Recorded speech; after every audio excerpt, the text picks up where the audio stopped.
ഇതിന് വെറും 2 ഇൻഗ്രീഡിയൻസ് ആണ് മെയിനായിട്ട് യൂസ് ചെയ്യേണ്ടത്. ഒരെണ്ണം നിങ്ങൾക്ക് വേണമെന്നുണ്ടെങ്കിൽ മാത്രം യൂസ് ചെയ്താൽ മതി, യൂസ് ചെയ്തില്ലെങ്കിലും കുഴപ്പമില്ല. പക്ഷേ അലർജി കാര്യങ്ങളൊന്നും ഇല്ലാത്തവർക്ക് വന്നിട്ട് യൂസ് ചെയ്യാം. ഈ 3 ഇത് മെയിനായിട്ടുള്ള 2 ഇൻഗ്രീഡിയൻസ് എന്താണെന്ന് വെച്ച് കഴിഞ്ഞാൽ, ഒന്ന് വന്നിട്ട് നമ്മുടെ അലോവേറ ജെല്ലാണ്, രണ്ടാമത്തത് വന്നിട്ട് നമ്മുടെ കോഫി പൗഡറാണ്, ഇൻസ്റ്റൻ്റ് ആയിട്ടുള്ള കോഫി പൗഡറാണ്. അപ്പോൾ ഇത് രണ്ടെണ്ണമാണ് മെയിനായിട്ടുള്ള ഇൻഗ്രീഡിയൻസ് എന്ന് പറഞ്ഞു കഴിഞ്ഞാൽ ഞാൻ യൂസ് ചെയ്യുന്നത്.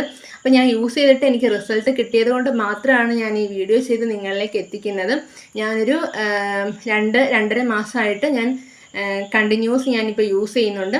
ഇപ്പം യൂസ് ചെയ്യാൻ വേണ്ടിയിട്ട് അന്നേരം കുറച്ചെടുത്ത് മിക്സ് ചെയ്ത് യൂസ് ചെയ്യുന്നവരാണെങ്കിൽ ഓക്കെ, നിങ്ങൾ അങ്ങനെ യൂസ് ചെയ്തോളൂ. ഇല്ലാന്നുണ്ടെങ്കിൽ ഒരു 2 ആഴ്ചയോളം നമുക്ക് വന്നിട്ട് ഇത് ഫ്രിഡ്ജിൽ വെച്ചിട്ട് മിക്സ് ചെയ്ത് ഫ്രിഡ്ജിൽ വെച്ചതിന് ശേഷം ഒരു ബൗളിലാക്കി, ഒരു ചെറിയ ബൗളിലാക്കിയിട്ട് ഫ്രിഡ്ജ് ചെയ്ത്, ഇപ്പോൾ പ്ലാസ്റ്റിക് ആയാലും കുഴപ്പമില്ല, ചില്ലിൻ്റെതായാലും കുഴപ്പമില്ല, ഗ്ലാസ് ഐറ്റംസ് അങ്ങനെയുള്ള ഇതിലായാലും കുഴപ്പമില്ല. അപ്പോൾ ഏതാണ്